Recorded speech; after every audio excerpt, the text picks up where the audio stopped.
committee. And we do have introduction of bills this morning. We will have about 5, but there may be others, and so we'll request at that time, we'll request for you to get back with us.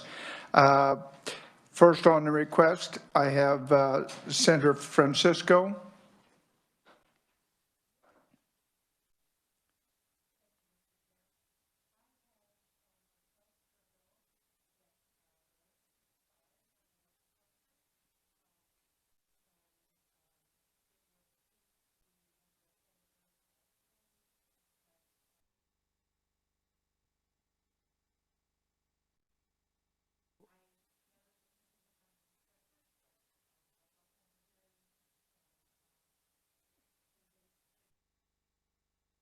Senator Francisco, could you repeat the number of House members also?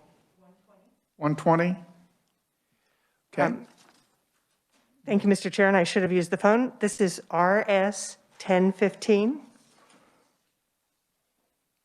Okay.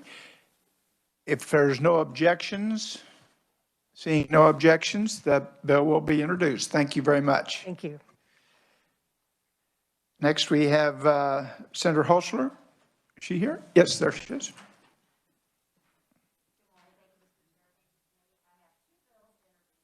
Morning. Sorry about that. The first one regards law enforcement officers and use of excessive force. That is RS 1006. And the second one is in regard to statute of limitations in civil cases for sexually violent crimes against minors. That is RS 1031. Thank you. Is there any objection to introducing these two bills? Seeing none, those bills are introduced. Thank you. Next, I have Senator Thompson. Thank you, Mr. Chair. Thank you, committee. I have 2 bills to introduce. First one is RS 1045. This is about third-party ballot solicitation. Basically, it sets out 3 different parameters for people who are sending these third-party ballot solicitations, provided that they not use a state logo or any similar seal, provide clear markings on those third-party ballots so that it's clear that it's not from the state, and also any envelope would have to have the return address of either the Secretary of State or the local election office.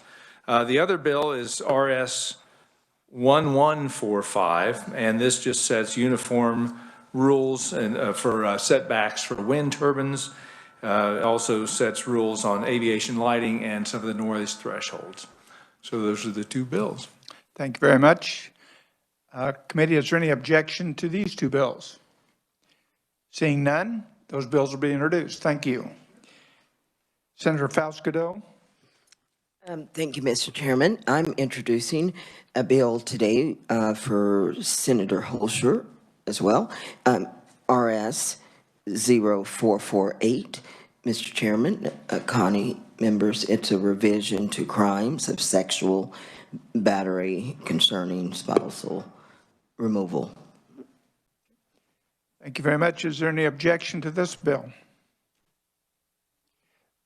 A bill will be introduced. Thank you. And Mr. Duncan?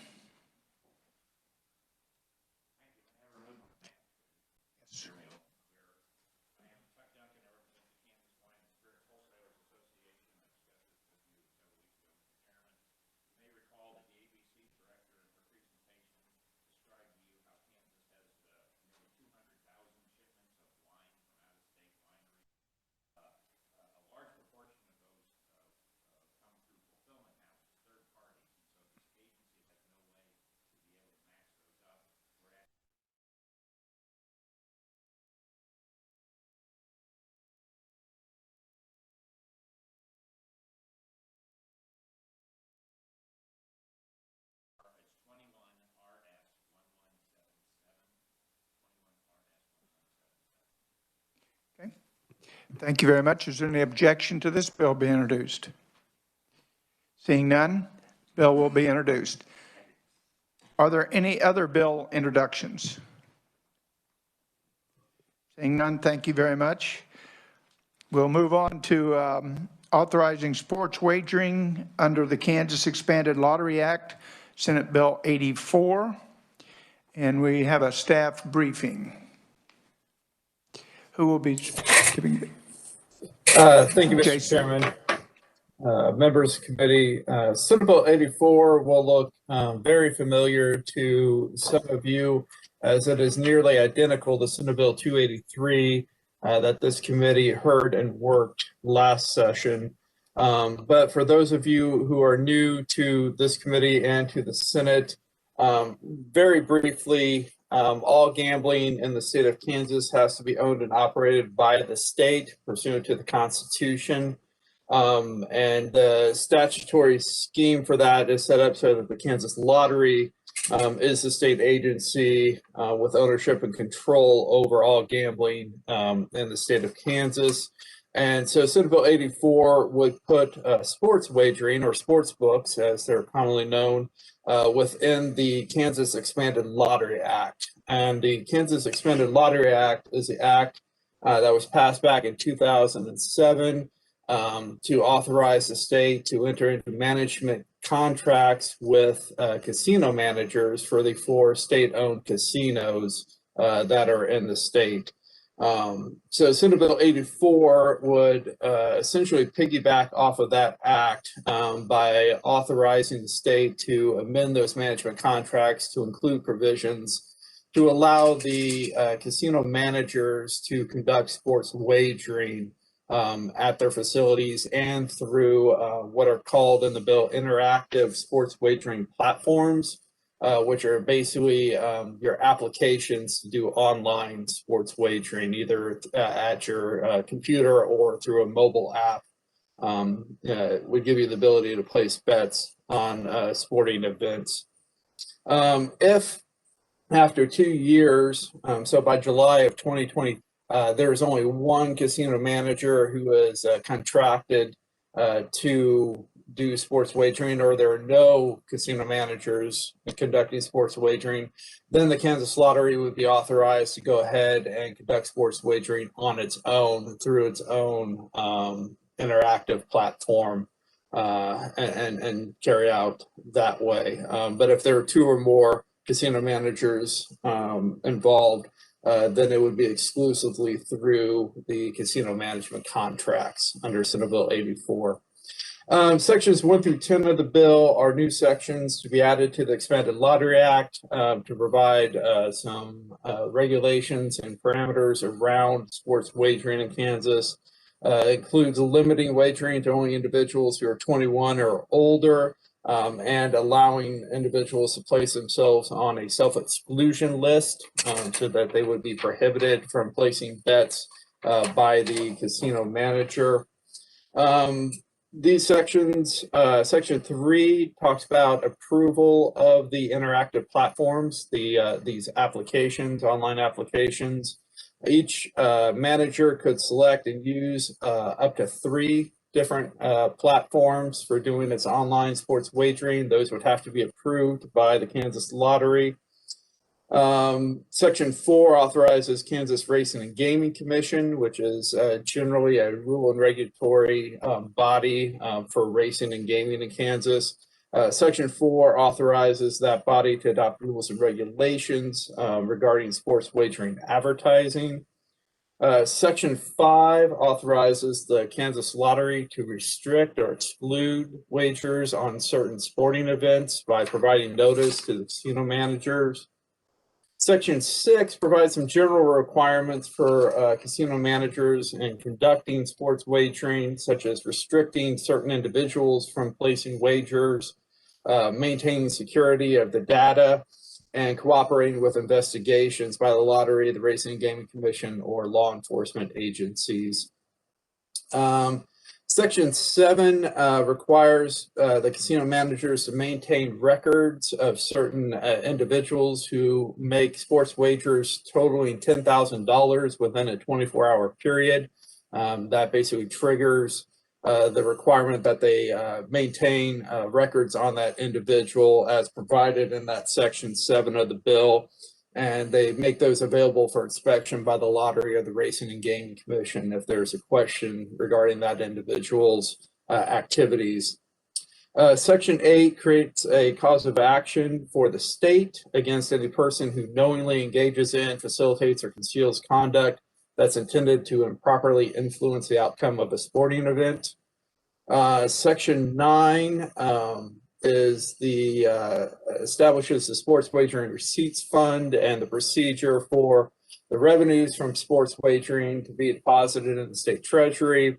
And then there's a procedure for the executive director to certify the amounts to be transferred into the lottery operating fund, which is the portion that the state's going to retain from those revenues, and then the amounts to be deposited into each casino manager's account in that receipts fund, which is the remainder of those revenues going back to the casino manager. It also contains a provision to allow each casino manager to carry forward a negative sports wagering revenue amount for a return period. This would occur if the sports wagering manager had to pay out more than it took in any time period. And so it had an actual negative revenue amount that it was reporting. The bill would allow it to carry that forward into the next return period and apply that to any positive revenue amount in the next reporting period. But it can only be carried forward. It cannot be applied backwards to any prior reporting period. Section 10 of the bill establishes a white-collar crime fund. This fund would be used by the Attorney General and the Racing and Gaming Commission to investigate and prosecute white-collar crime involving illegal sports wagering activity. The fund would be funded each year with the first $750,000 in sports wagering revenues retained by the state. And then the Attorney General and the Racing and Gaming Commission would go to the governor each year and submit a budget request for a portion of that amount necessary to carry out the purposes of Section 10. Sections 11, 13, 14, and 15 make changes to the Kansas Criminal Code with respect to sports wagering. This includes creating a new crime of misuse of non-public sports information, which makes it a crime to basically place a bet for financial gain when the bet is on the basis of material non-public sports information that the individual has obtained. That would be a level 5 non-person felony. These provisions exclude sports wagering as authorized by the Act from the criminal definition of bet, which takes it out of most of the criminal betting provisions. And then Senate Bill 84 also increases the severity level for the crimes of sports bribery and tampering with a sports contest. Those are increased from a level 9 to a level 8 non-person felony. Sections 12 and 16 of the bill would require the governor or the governor's representative to negotiate in good faith with any federally recognized Indian tribe that requests to renegotiate a gaming compact to include sports wagering.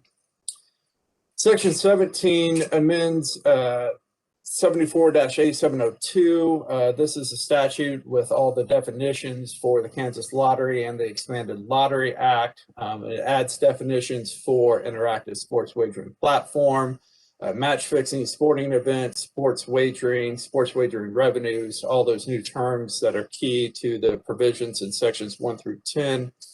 I will note sporting event includes motor races and horse races, but excludes Greyhound races and any event involving high schoolers, so persons under 18, unless the majority of the participants are at least 18 or older. So no betting on minor sporting events. It also excludes parimutuel wagering and fantasy sports leagues from the definition of sports wagering.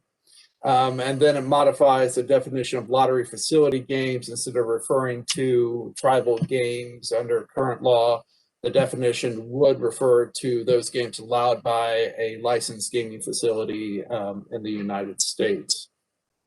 Section 18 directs the Lottery Commission to adopt rules and regulations for sports wagering and also prohibits certain types of online lottery games. And those restrictions are also repeated in Section 21 and a statute that defines what is unlawful in terms of lottery games. Then Section 23 is a key piece of the Senate Bill 84. It amends the statute that governs the casino management contracts. It amends subsections I and O of that statute to allow for those contracts to include provisions to conduct sports wagering. Under that, the state would retain 7.5% of the sports wagering revenues that are placed in person at a casino and 10% of the revenues that are placed through an online platform. Section 24 amends a statute in the Expanded Lottery Act that requires Racing and Gaming Commission to conduct background checks and issue certifications as to the fitness of management and employees of organizations who are involved in the management of the state-owned and operated casinos. The amendments will add provisions for individuals involved in managing sports wagering and provide specific direction for suspension, revocation, and non-renewal of those certifications if the individual engages in certain conduct. Section 27 amends a statute that prohibits certain individuals from placing wagers with racetrack or lottery gaming facilities in the state. The list currently includes the immediate family members of officers, employees of a facility manager, and vendors who are contracting to supply gaming equipment. Senate Bill 84 would remove those individuals from the prohibition list. Section 28 prohibits certain individuals from placing sports wagering. These are same type of individuals who are prohibited currently from gambling at a casino, but then it would also add individuals connected with a sports team, including the owners and employees, and player and referee unions. And then finally, Section 30 of the bill would increase the annual transfer to the Problem Gambling and Addictions Grant Fund from $80,000 to $100,000. The bill would go into effect on July 1st of this year if enacted. And with that, Mr. Chairman, I'd be happy to answer any questions. Thank you very much, Jason. Are there any questions from committee? Yes, Senator Faustido. I'm special, Mr. Chairman. I had two microphones to use. Thank you, Mr. Chairman. Thank you, Jason Long, for the thorough presentation. This legislation has come a long way. A lot of the things that we had concerns about, you've addressed them. One of them was regarding Greyhounds racing. Would that be throughout the state of Kansas? Or I know there was a lot of talk about the Greyhound Park located in the Wichita area. So if you could speak to that, and then again, if you would just clarify some of the sporting events that bets or sporting wagering couldn't be applied to. Thank you, Mr. Chairman. Yes, Mr. Chairman, Senator Faustido. Greyhound racing, live Greyhound racing is not conducted in Kansas currently. There are no licensed racing facilities under the Parimutuel Racing Act. The bill only addresses Greyhound racing and that it doesn't include it in the definition of a sporting event. And so you couldn't go to a state-owned casino and place a sports bet on a Greyhound race because that wouldn't be part of the definitions under this bill. You would have to go to a licensed racing facility under the Parimutuel Wagering Act and place your bet that way through a parimutuel licensee. But the sporting events that would be included would be any professional or collegiate sporting event. So potentially KU basketball games, Chiefs football games would be included. Motor races. So when NASCAR comes to Kansas Speedway, you could potentially bet on that. And it's not limited to events just in Kansas. Obviously, you can also bet on sporting events that are conducted around the country or even internationally under Senate Bill 84. Thank you, Jason. I got a question on the Greyhound racing. Since it's not licensed in Kansas, could they bet on a Greyhound race, say, in New Jersey?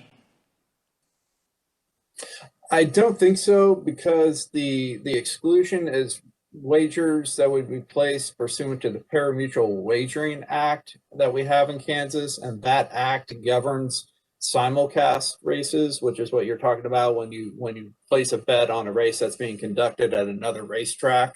That's a simulcast, and that's governed under the Pari-Mutuel Racing Act. And I think this definition would exclude those types of bets as well. Thank you. And one other question. On section 17, it says any event involving high schoolers unless the majority of the participants are at least 18. Majority, is that a simple majority? Yes. Okay. Are there any other questions? Yes, Senator Peterson. Thank you, Mr. Chair. Jason, on the problem gaming fund, the amount of $100,000, is that a certain percentage of what is expected to be taken in? Or is that just a fixed amount one time? No, that is an annual transfer from the State Gaming Revenues Fund. And so the State Gaming Revenues Fund is a fund where most of the state's gaming revenues get deposited. A portion of the lottery operating funds, I believe, go there. But out of that fund, then there's an annual transfer to the Problem Gambling and Addictions Grant Fund, and that transfer is being increased by $20,000. It's an annual fixed amount that gets transferred each year. Thank you. And if I may have a follow-up? Yes, sir. On the local mom and pops that are currently regulated, like my Oak Lawn Community Center does a little bingo game through the Department of Revenue, would they now be underneath the Lottery Commission? No, that is under the Charitable Gaming Act, which is a separate act that's under the purview of the Department of Revenue. Those are considered charitable games such as bingo and raffles that are authorized by separate provisions of the Kansas Constitution. Thank you, Jason. Senator Peterson, is that, you have a follow-up? No. Okay, thank you. Any other questions? I see no other questions. We'll move to our proponents. And the first proponent would be Mr. Jeff Morris, Vice President, Public Affairs of Government Relations, Penn National Gaming, on behalf of Hollywood Casino and Raceway. Mr. Morris? Yes, Mr. Chairman, can you hear me? Yes, we can. Great, thank you, and good morning to you and members of the committee. My name is Jeff Morris, and I'm the Vice President of Public Affairs and Government Relations for Penn National Gaming. While I would prefer to testify in person today to discuss the benefits of sports betting, I am mindful of the COVID-19 positivity rate in Kansas and across the country, and felt the responsible choice was to attend via camera.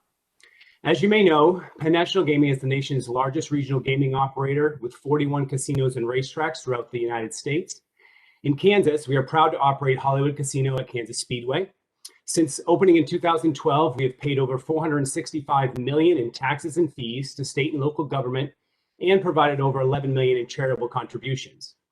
We have retail sports books at nearly half of our casinos and racino properties nationwide, and we currently offer online wagering on sports in 2 states, Pennsylvania and Michigan. We anticipate we'll be operational with our mobile sportsbook app in at least 10 states by the end of this year. Roughly a year ago, Penn National acquired a 36% stake in Barstool Sports, which is a leading digital sports, entertainment, and media platform that delivers original content across blogs, podcasts, radio, video, and other social channels. They have a base of approximately 54 million monthly unique visitors, or to put it in their founder Dave Portnoy's vernacular, an army of loyal stoolies. The partnership has led to the rebranding of our Hollywood Casino retail sportsbooks to Barstool Sportsbooks. And as I referenced earlier, we launched our Barstool Sportsbook mobile app in Pennsylvania and Michigan to great success. Last session, I testified in support of SB 283, and I'm here again today to respectfully provide testimony in support of the principles included in SB 84. If successful, Kansas would join 25 other states and Washington, D.C. that have moved to authorize sports betting in the wake of the U.S. Supreme Court decision striking down the Professional and Amateur Sports Protection Act, or PASPA, in 2018. The repeal of PASPA and the subsequent passage of sports betting legislation around the country could not have come at a better time for the gaming industry. Regional casinos have been continuing to face increased competition and cannibalization from endless gaming expansion and a rampant proliferation of illegal slot machines both within our states and across the border in neighboring jurisdictions. And that was before the pandemic hit, which closed our casinos for months and continues to greatly restrict our operations, with 50% capacity limits in food and beverage service ending at midnight at Hollywood Casino. Yet despite the endless trials and tribulations we, and most of the business owners across the country, have faced, we use this unprecedented time as an opportunity to completely reevaluate and reimagine our operating model and product offerings, and to supercharge the digital transformation of our company. An example is the implementation of a new generation of cashless, cardless, and contactless technology at our casinos that will improve efficiency and guest service, while also attracting a newer, younger demographic who are accustomed to using an app on their phone to pay for everything and earn rewards. Starbucks had a 10+ year head start on our industry in this regard. Retail, and especially mobile sports wagering, fits in the sweet spot of this movement towards technology and new product offerings that attract a younger demographic. And by that, I mean the 25 to 40-year-old age group. In fact, the average age of our Barstool Sportsbook customer is 29, whereas the average age of our slot customer is north of 55 years old. And notably, roughly 70% of all bets in those markets that allow retail and mobile sports betting are made online or through an app. To not allow mobile wagering would severely restrict the revenue potential in the state. On the subject of what an appropriate tax rate would be for sports betting, I want to emphasize that sports betting is a low margin, highly volatile business. On an average $100 wager or handle, $95 goes back to the bettors, with the casino receiving $5 or the hold. We must then pay a federal excise tax, state tax, and an array of operating expenses: betting data, data analytics, labor, actual revenue. We think a 7.5% tax rate for wagers made in a lottery gaming facility and 10% for all sports wagering revenues placed through a mobile app strikes the right balance and allows us to be more competitive with neighboring states who have sports betting. Iowa, for example, has a tax rate of 6.75%, and Colorado's is at 10%. We have found in states where we are currently operating sports betting that it has become an effective customer acquisition tool. Since launching our Barstool Sportsbook app in Pennsylvania last September, we have registered over 72,000 customers in the state, the vast majority of whom were either brand new customers or who had been inactive in our database. As for the notion that sportsbooks will cannibalize our existing casinos and traditional gaming revenues, the reality is quite the opposite. In Indiana, for example, we've seen an incremental boost of nearly 27% to our table games and slot volumes in the areas adjacent to our retail sportsbook at our property in East Chicago, which obviously strengthens the overall gaming tax revenue for the state. We also believe it is critical that the operation of retail and mobile sports betting be limited to existing licensed gaming operators who have invested billions in economic development in Kansas and our designated skin partners. By way of background, a skin is an online sportsbook license that is typically tethered to a casino or racing license. And while the number of skins permitted varies by state, New Jersey, Iowa, Indiana, and West Virginia allow at least 3 skins per licensee, ensuring a competitive market. Allowing 3 skins per license in Kansas would mean more upfront license fees and revenues to the state. Notably, New Jersey and Indiana, even when adjusting for population, are the leading revenue-producing states. Importantly, Kansas's gaming industry, along with its skin partners, have in place well-established, rigorous compliance and responsible gaming protocols in place to ensure a safe wagering environment for consumers. For example, in addition to comprehensive and stringent state gaming regulations, as licensed casino and racino operators, we are required to undergo extensive federal anti-money laundering training programs. Since 1985, commercial casinos have been defined as financial institutions under the Bank Secrecy Act.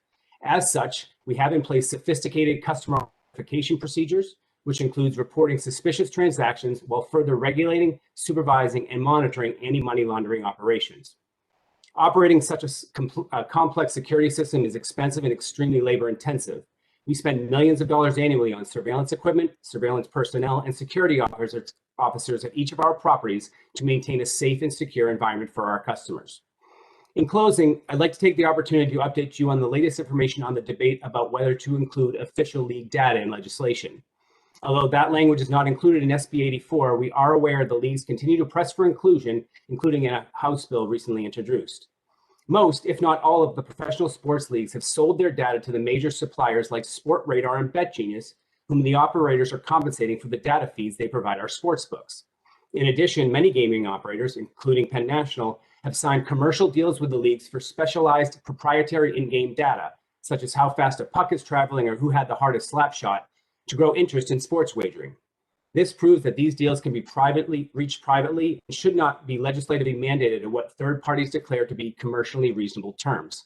What may be commercially reasonable to the leagues, who face no competition, may be inconsistent with the thin margin reality of sportsbook operators in a hyper-competitive environment. I want to thank you for your time this morning and look forward to working with you on the sports betting legislation that is balanced by a strong regulatory structure and principled policy. With that, I'd be happy to answer your questions. Thank you. Thank you very much. Committee, do we have any questions? Seeing no questions, thank you very much. In the light of transparency, I want to make everyone known that Senator Masterson is attending this session virtually. Going on, committee, in your packets, you'll see written support by 5 different people, and please review those. Are there any other questions? Tomorrow we will hear from the opponents and a neutral testimony. So if there's nothing further, we will close the hearing. Thank you very much.